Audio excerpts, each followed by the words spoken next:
And Miko would get them to believe that they were becoming partners in this new and exciting world, and they were contributing to the advancement of the country, which all was true. And then, just when it came time where there was no more food to eat, and no more white or red wine and champagne to be drunk,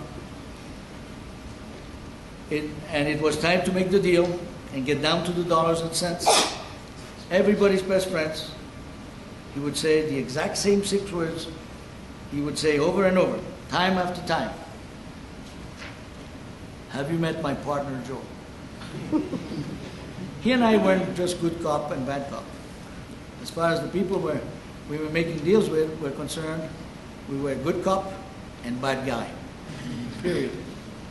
But by setting up a first-class technical operation, Miko had assured that we would flourish and succeed. Which proved us also at times life does come full circle.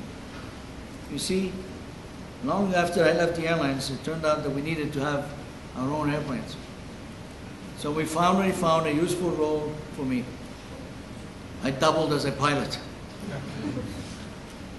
And we recruited his brother as a pilot also. At times I was flying back and forth across the country for days at a time, delivering parts, meeting with people, picking up money. It sure made our travel different and more productive. Once we demonstrated that we could make this complex business happen in Zaire, starting from less than scratch, something else happened. It turned out one of Miko's dreams was to give the people of Zaire the economic ammunition in telecommunications needed to advance in the global economy. We were able to expand operations, which called Telecel to 12 more countries in the very continent. But we learned quickly, and maybe we should have left well alone and just stuck to our business and good friendships in Zaire. More than once, competitors decided on a different kind of competitive strategies. Not to beat us in pricing, or in our service, or outspend us in advertising, nothing quite as routine as that. Nor did they want to merge and combine with us. The saying, if you can beat them, join them, didn't apply to our competitors. They actually put a little twist in the saying and decided to use the strategy, if you can beat them, jail them. Here's one incident that will give you an idea of how unwelcome we were by the existing old guard of telephone companies. Thank you very much. We had given a partner in Zimbabwe some old equipment that we expected to use later, only after we got the necessary approval. We told him under no circumstances are you to operate and until we get the approvals in place. You can imagine Miko's and my blood pressure when our good friend and later partner, James McCumble, I thought he was going to be here today, but obviously he's not, told us that in fact our partner was operating the equipment illegally. As fast as we could finish the drinks, we got on our plane and went and arrived in Harare. The minister told us a law was being put in place by 10 a.m. the next day. I'd be in jail and the country $200,000 richer, thanks to the heavy fines that we were going to receive.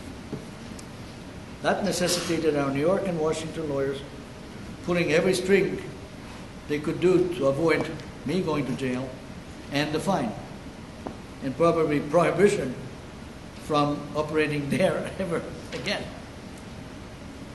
James always reminded me how he kept us out of jail, between saying, and often I think he wished he hadn't. In Madagascar, the enemy, a large European carrier, my lawyers have told me not to mention the name, decided on a simpler approach. We were working with the lawmakers to draft a new law so that the people could sell cell phones, and the necessary license would be made available to operators like us. Literally, with day before the law was to be voted on. That carrier got the writing slightly changed. Sure, they would be allowing to sell operational licenses, except the way they wrote it, they would have a monopoly for 7 years.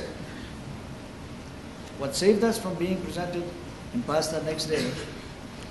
Friendships that Miko had built. People on the inside alerted us to what was going on, and with our friendships, it was changed back so we and others, if they wanted, could openly compete. There are, of course, stories for each of the obtained licenses. Also for those we did not succeed, such as Nigeria or Rwanda. Then the one we acquired but we did not operate, Ukraine. I remember having drinks with Miko in his home maybe 10 years after that, with our friends Johnny and Williams, Johnny Walker and Paul Williams.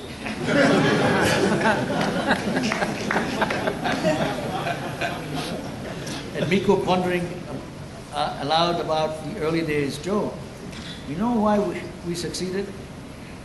I was expecting to hear from him due to our foresight, negotiating skills, perseverance, professional track record. Instead he said, because a few times I saw you mad, and sure as hell I didn't want to see you, what you would be like if we failed. What he should have said, because I was not going to rest until we succeed, and he did not rest until we did succeed. As the operation matured, we began to turn it over to new players, sending pieces that made sense, and ultimately decided to just end our partnership. The partnership was really nothing more than a vehicle through which to exercise the friendship that was the foundation of all that was accomplished. It was just 3 days before his passing that I happened to be visiting with Miko and 2 of his daughters in Maryland, reminiscing, and nothing had changed. Little did I realize how much that would mean to me now. Right now, somewhere, Miko is probably reading another article about something new and exciting, thinking, how can I get in on this? How will this help society? I want in. I guess he lost my phone number. I cannot think of a more deserving person to honor here today. Not because of Miko's accomplishments, they were inexorable, because of all the unwavering values he had, and which no doubt you students for whom we are here today already show values that I believe my story demonstrates were just not held by Miko, but exuded by him in torrential buckets.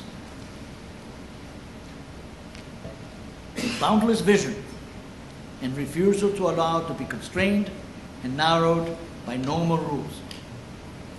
Equally boundless enthusiasm and spirit of adventure. Never seeing a problem, just a challenge, and enjoying every minute of it. Friendship combined with friendship and more friendship. An honorability, dignity, and trustworthiness that he knew was always coming back to lend a helping hand when you needed the most. Plain old dogged resiliency and perseverance. These are the values for which Miko stood and which pervaded his relationship. It takes, in this case, 2 to tango, and I'm ever so grateful that he chose me to fulfill his dream and accomplish his goals. I wish to add a word of advice to the students here today. Do not give up. Follow that dream, that instinct, that fire within you, and you will ultimately succeed.